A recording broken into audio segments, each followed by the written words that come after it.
Hello everybody, I'm Catriona Morten, I'm a sensory-motor psychotherapist, and today I'd like to talk to you about the difference between someone who's frightened of something, maybe really frightened of something, and someone who's having a trauma reaction to something.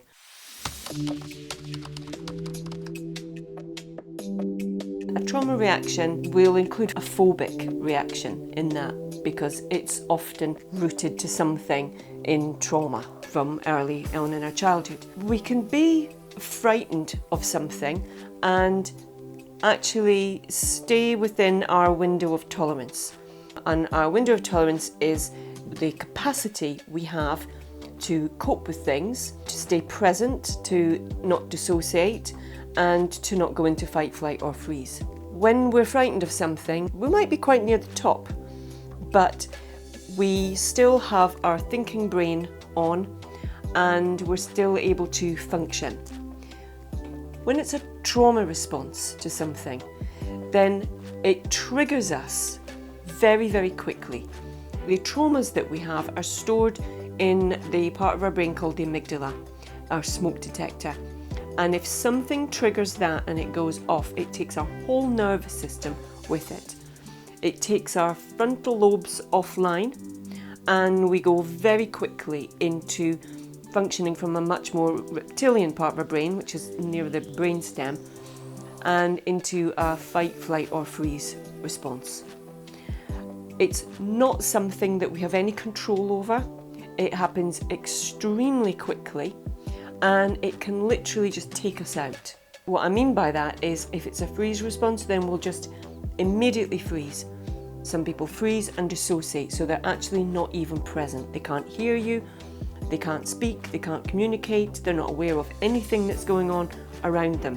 When we're frightened of something, and again, really frightened of something, then we've still got our senses.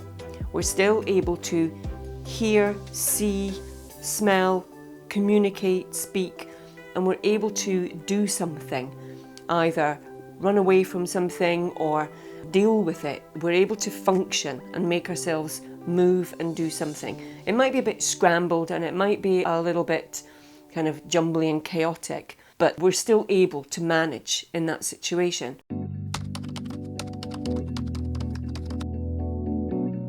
Often, the thing that we're frightened of, if it's a sudden kind of, what's that? And then we make sense of it. It's like, oh, it's just that. Oh, phew, thank goodness for that. We very quickly recover from it. It's just a little blip on our nervous system, on our sympathetic nervous system. When we're triggered, when it's a trauma reaction to something, when something pokes a traumatic event in our past life and our amygdala goes off and our nervous system fires up, then we're not able to think. Even if we actually have an urge to run, if we've got a freeze response, then we can't move. It's literally debilitating. And it isn't something that we can overcome. It's part of our survival mechanism. And we can't switch it on and we can't switch it off. Often, we can be triggered by things when there's no real and present danger. It can be just something that reminds us of a traumatic event, something that connects with it, a noise, a movement, something that someone says, or just something we see or smell. Often the people that are triggered, they're in a very different place to the people around them. So to other people around them, there might seem like nothing much is going on at all, but for the person who's really traumatized, then their whole system has gone offline. And it will be very difficult for the people that are with the traumatized person to understand what on earth has just happened, because it was either a really tiny little thing to them or they didn't even see it at all. And these things can lie dormant in our amygdala. Sometimes we don't even know what they are. If it's a very, very early traumatic experience, then we might have no memory of it. So we won't know what it is that sets us off. We will just be aware of this enormous reaction that our body's having, that our nervous system is having. When I used to talk to adopters and foster carers about children that were coming into their households, It's like learning to look for the patterns, and we'll have very consistent responses. We will dissociate in very different ways. For some people can actually have a sense of kind of disconnect, not really being that present for days, for weeks, that they just feel like they're not really here, they're not really present, they're not getting any pleasure or joy out of anything, that they're just sort of sleepwalking through life. And that's a low-level dissociation. For other people, they will just lose the ability to be present at all. They'll just disappear completely. If we're experiencing a relived trauma, traumas don't fade. They have no kind of chronology within the amygdala. So when they go off, they feel as though they're happening right now, that original trauma is being relived right now. And we'll have the same responses, physiological responses, as our sympathetic nervous system is just shooting upwards, and it's taken us with it. And what can start to happen when people feel this absolute panic is they panic and they start thinking really catastrophic thoughts. When we understand what's happened, when people learn to understand, I'm triggered, my nervous system's gone off, they understand that there's no point saying, it's all right, just look around you, there's nothing to be afraid of, there's nothing here. Yeah, they can see that, but they're feeling terror.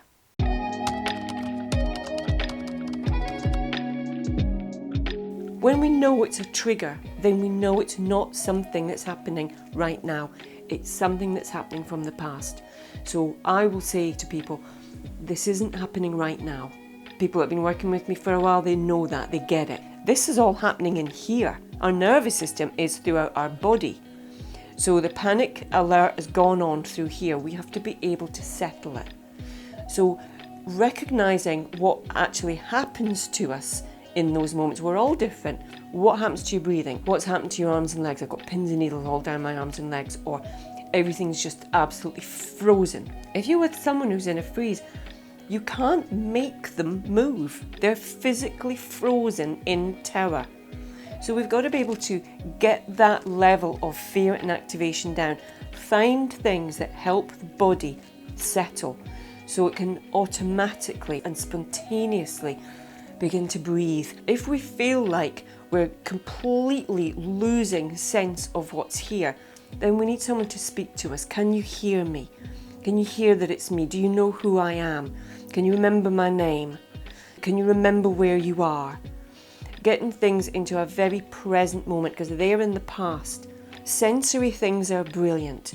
If you know that you're somebody that gets triggered and you don't know why, or you know that you're going to be with someone who's getting triggered, essential oils are fantastic, because when we breathe them in, they're a very strong but natural fragrance, and it can really bring in that kind of alert to our present moment experience. And just being able to help the nervous system really, really settle. Can you feel your feet on the floor? Can you move your toes? If you're in a freeze, is there any part of you that actually can move? It might be your eyes. Can your eyes move around the room? Can you make them do a figure of 8 in front of you?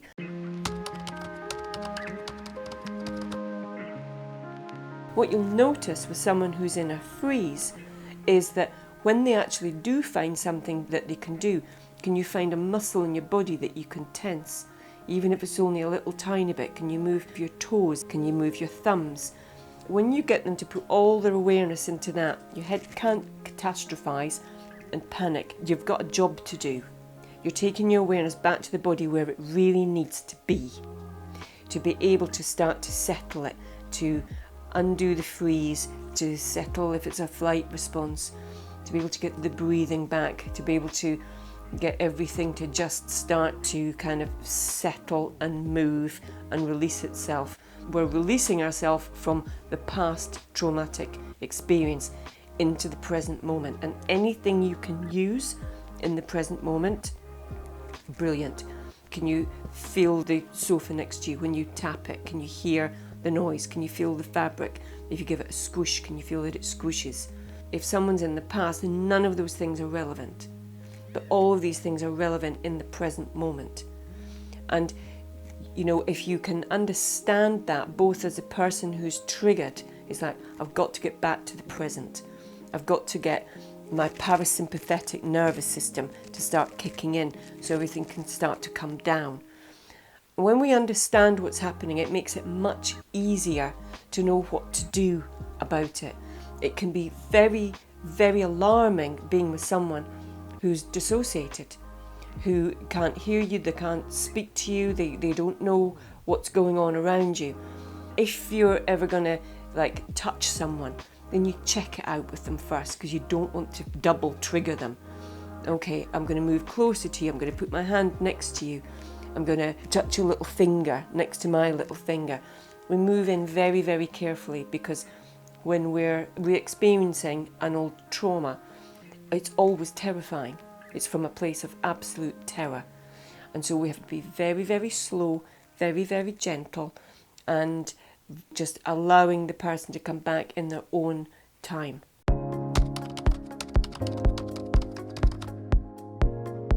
We can all be frightened by things, and the more capacity we have to deal with things, the less likely we are to be traumatized by something that happens to us. We will recover. And when something really, really frightening is happening, it's very important to remember that people recover far better. They don't develop PTSD if the right things happen afterwards, after the event. If they've got someone that's either just with them, there, saying all the right things, all the reassuring things, just allowing them to settle. If they're shaking, you let them shake, so that our sympathetic nervous system and our parasympathetic can do what they're designed to do. And we know when we're traumatized about something, because if we think about that event and it sets our nervous system off, then we might need a bit of help to process that memory. But if we remember it and we go, oh my God, yeah, that was dreadful. Do you remember when you're online, your frontal lobes are online, your nervous system's not fired up, you might feel a bit of activation, but that's normal. Trauma takes you out just like that. That's the difference. And it will be consistent. It will happen every time. If someone has a freeze, they'll have the similar things happen to them. Then you know that that's trauma. We have to be very understanding with people who have traumatic reactions, who have trauma in the past. And it's really important and it's really helpful to that person and to you to know what to do. You're trying to get them back into the present moment by using their senses, by using the body. So I hope that's been helpful. I hope that explains the difference for you. If you've got any questions, just send them in. We love getting them. If you like this video, give us a big thumbs up and subscribe to our channel below. And I look forward to seeing you again very soon. Thank you. Bye.